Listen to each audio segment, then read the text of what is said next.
Thank you for being here if you're watching live or you're watching on the replay. Thanks so much for watching the previous videos. I really appreciate it. I hope they've been useful. Let me know how you're getting on. Any aha moments. My DMs and my emails are read by only me. You will not have a bot that comes and goes, nice job, or something strange like that.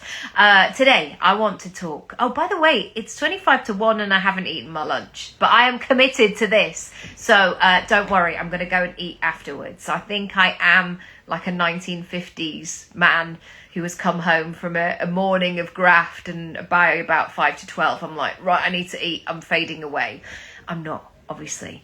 Anyway, today's topic is perfectionism and how it is not what it's cracked up to be. Perfectionism has entered the chat from all spheres. If you watch any lifestyle content, vloggers, bloggers, vloggers, they are using that word perfect every other sentence, every other word. The perfect morning, the perfect smoothie, the perfect egg, the perfect bowl, the perfect implement for stirring the egg inside the perfect bowl. Oh my goodness, it is riddled. And there have been so many moments where I've watched this perfect content and thought, that all looks great. However, I am so far away from that perfect moment that you can get. And sometimes it's been that moment, like when I've been sitting in my dressing gown and I might have like a poorly kid next to me that I'm trying to get to sleep in my bed because they've been up all night and all they want to do is just like cuddle their mummy, and like that kind of moment. And I'm like then staggering downstairs after I've got them to sleep thinking, right, okay, there's Calpol everywhere. There's all sorts of stuff. I'm not having that perfect morning. And I want to firstly show you and tell you that perfectionism is lying to us all. And that perfectionism and that perfect moment often takes a lot of takes, planning, rewrites, a crew, all of these things. When I was about 22, I did my first UK TV advert. And it was like a lovely, juicy, oh my goodness, this money is quite life-changing when you're 22. I was so excited. I just couldn't believe it. And I didn't really know what I was signed up for.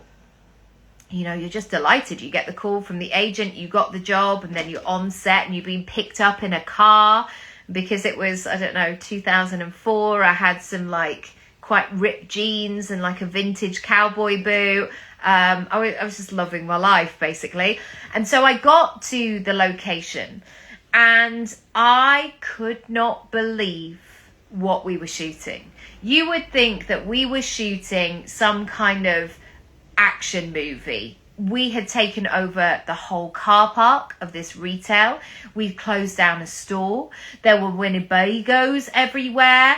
And at one point, like, I started to count how many people were on set. And I got to about 120 people. And now, because I know the industry so well, it's like there's also the people in the office. There are also the people in the other countries who are signing off the deal. There are the agents, the casting directors, the receptionists. There are so many people as part of this process. I think I'm about to sneeze. Hang on. Oh, this hay fever. No, I think it's gone. But if I do a massive sneeze, you know that it's coming. Anyway, so then I see the advert on TV. I think it's about 27 seconds. That's all it is. And this was a 3-day shoot with 120 people plus on site as part of it. And the advert looked great at the end of it, but it wasn't something that accidentally happened. And so I want you to know this, that when you see people effortlessly doing things and your mind might want to go to a place of like, well, it's all right for them. I want you to remember the truth and the reality of that situation. They have probably been grafting for so many years. Like when I free flow and I speak like this, people go, I could never do what you do. Yeah, you could. You could. You just build the muscle. It just so happens I've been building this muscle since I was 4 years old. When I was like, hi, so this is what I'm going to do. From speaking in assemblies. That's how that started 40 years ago. But if you work on it, if you track it, you could do that too. Whatever it is that you want to do in life, in business, in your relationships, build the muscle. It's really easy to do. So this perfectionism is never the full story. And it's never the full picture. And it's not something that we should aspire to be unless we know the full truth of what it is.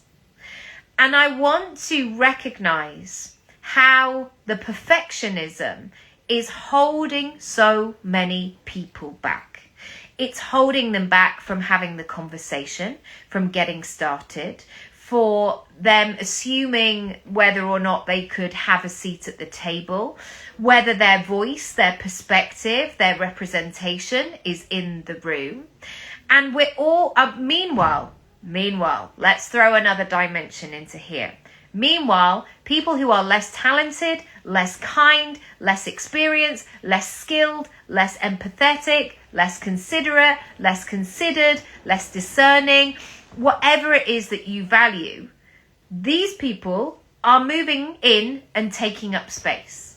And they're changing the narrative. They're probably doing bad things in lots of situations because they've always had that confidence to go, yeah, I deserve it. Yeah, why not? That's why whenever you hear those stats of recruitment people talking about women who will never apply for the job until they've got 100% of the skills. Whereas some people, men, maybe are going, well, I've got like 1 out of those 19 things. Yeah, I think I'll do it. And you're like, really? Really? I mean, I still get pitches from men pretty much every week to go on my podcast. My podcast doesn't exist in its current form. It's all on YouTube. But they've just gone, yeah, I'll just do that. And there is no podcast. But they've probably heard it or seen it or something, or just not done their research. And so this perfectionism is actually procrastination. It's actually a sign that you're holding back, that you're not making the move. And perfectionism has been held in such high esteem that it's unattainable for most people. And it's not helpful. It's not useful. And it's also devaluing the beautiful messiness of life. Those moments where I actually heard Kylie, not to me personally, but she was talking about the photos that she found of her and Michael Hutchence. And there's a photo shoot going on and you can see the reel of the shot, but there's also so many pictures that are between the shots, the natural moment, the capture, all of these things. And so whenever I see those, I guess, Christmas card moments, or people when they've all got like a Christmas uniform, they're all in white, they're all looking perfect, which are lovely pictures, sure, absolutely. If you're into those kind of things, great. But I also want to see the pictures where somebody's like not looking at the camera, or like there's a kid who's laughing and like not doing what they should be doing. Like those are interesting to me as well.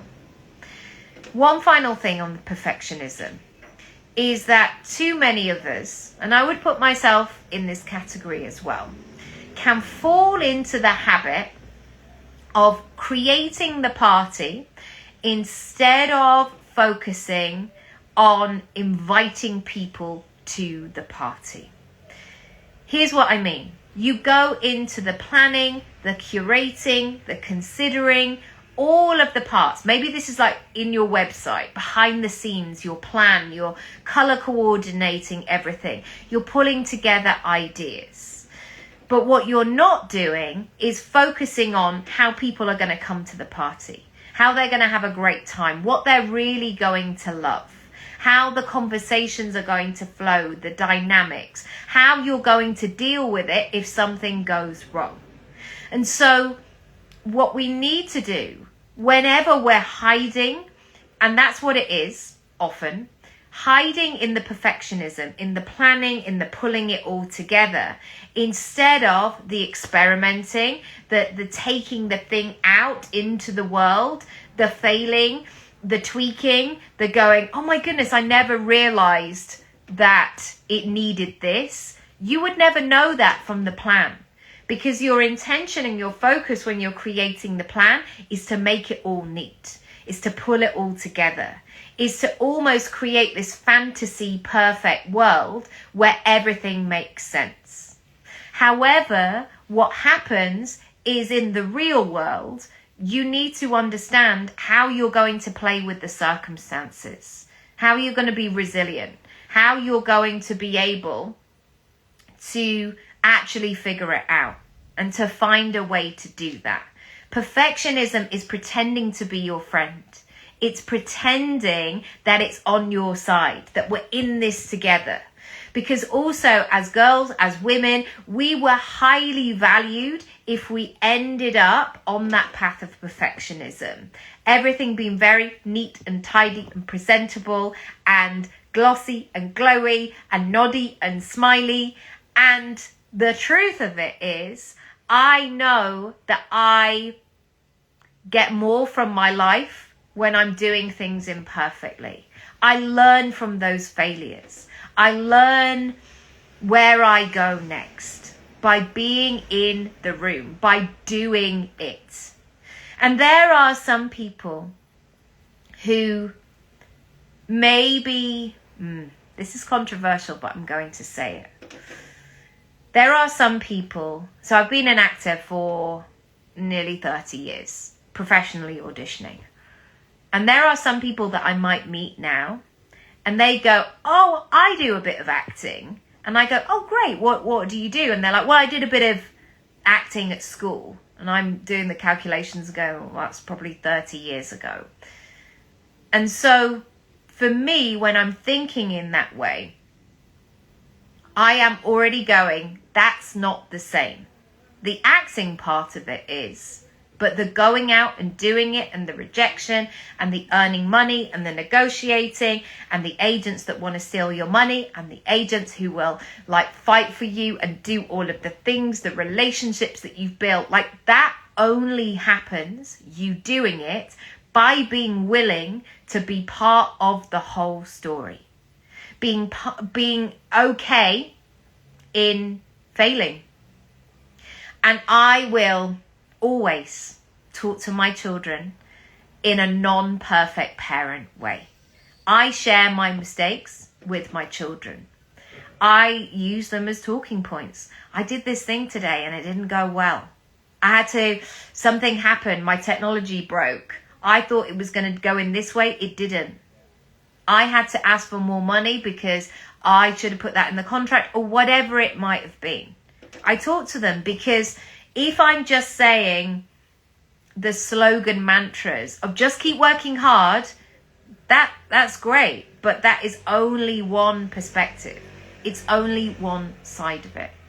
So, as a takeaway, before I melt away because I haven't had my lunch because it's now 10 to 1, oh my goodness, it's practically dinner time, I want you to think about your relationship with perfectionism. And when it's useful, when you are really thriving and making progress by being a high achiever, by having high standards, by giving more than is expected, being known as somebody who can get the job done, and when it's keeping you comfortable, when it's keeping you busy, when it's keeping you hidden, when it's keeping you faffing and tweaking behind the scenes, when actually what you need to do is to go out there and do it. Whenever I've been in a play, There is a moment where there's an understanding in the rehearsal room that even though your mind wants to go, oh my goodness, I can't believe we're going to the theatre next week to start the tech run. I don't know if we're ready. Oh my goodness, we could do with another month on this.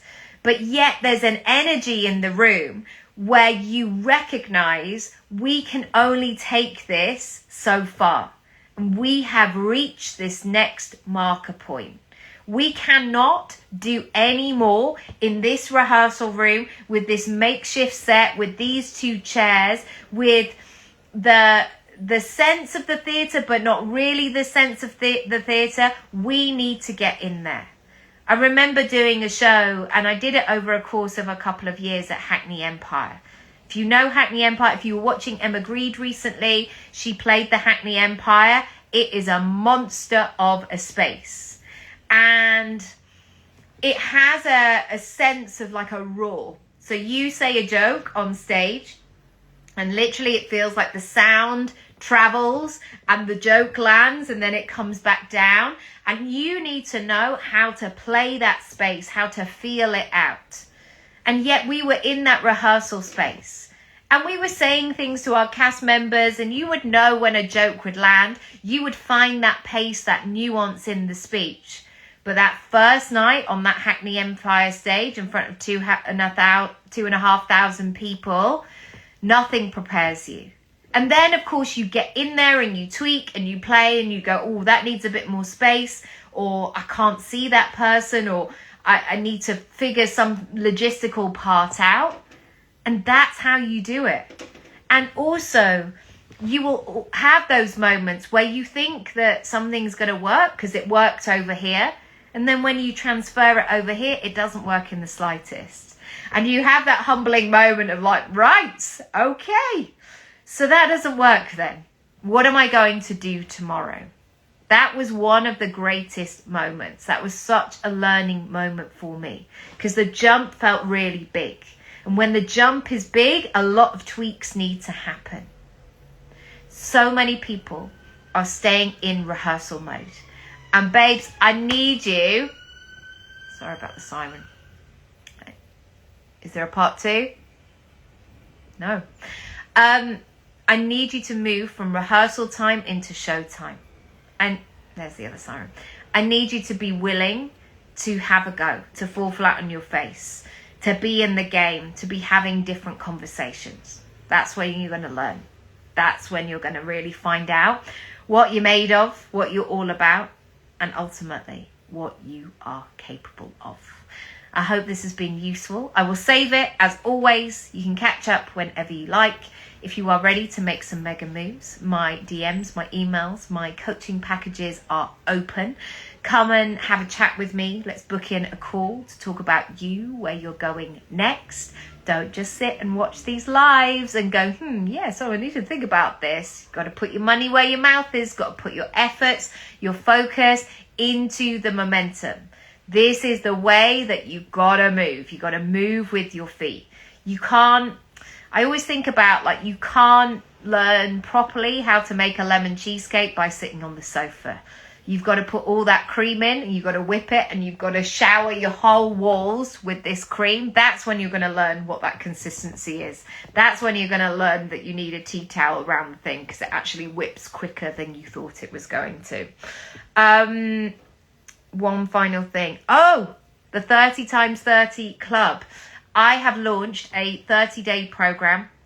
You get one email, one video, one exercise every single day. Usually it's £27. That's going to be the permanent price for it. And it's a 30-day program directly from me to you. But for the time being, it's £17. So you save a tenner and you get access to the videos each and every day. You have that sense where you remember that you're important. You remember that you've got things to do, that you are clever and brilliant, and you've got big dreams as well. And you literally stick yourself to the top of your priority list for under 30 minutes a day. And that's why it's called the 30 times 30 club, because it's 30 days of you working on yourself for 30 minutes a day. Do you know what it is? I've done the maths. Over that month, it's 900 minutes, which is 15 hours. Imagine spending 15 hours on yourself. What you want, who you are, what you feel, what you want to change. I mean, the claim that I make is if you do this 30 days, honestly, it can change the trajectory of the next 3 years of your life. I have realized these numbers of my age are racking up really quickly. I'm going to be 45 in the next few months.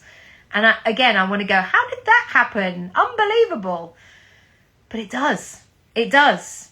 And I'm not willing to wait and to be passive and just kind of go, well, I'll just see what happens. Nobody cares about my dreams as much as I care about my dreams. And unfortunately, the same is for you. You can have people who love and adore you and support you and champion you and they've got your back, but they can't do it for you. So if you want to claim some time back for you, if you want to think about things in a different way, if you want to create some activations of yes, Nikki, it's June and I haven't really done what I wanted to do this year. And I need to get a wriggle on. For less than 20 quid, you can join the 30 times 30 club. It's in my shop, nikiraby.com/shop. You get immediate access to the first couple of videos, and then it will automatically give you the next one. Let me know how you get on. I will link it in the description, and I'll see you tomorrow, because we're doing this. I've done day 4. Tomorrow is day 5, and I've got to go and eat my lunch now. Got to go and eat it. Lots of love. And I'll see you next time. Bye.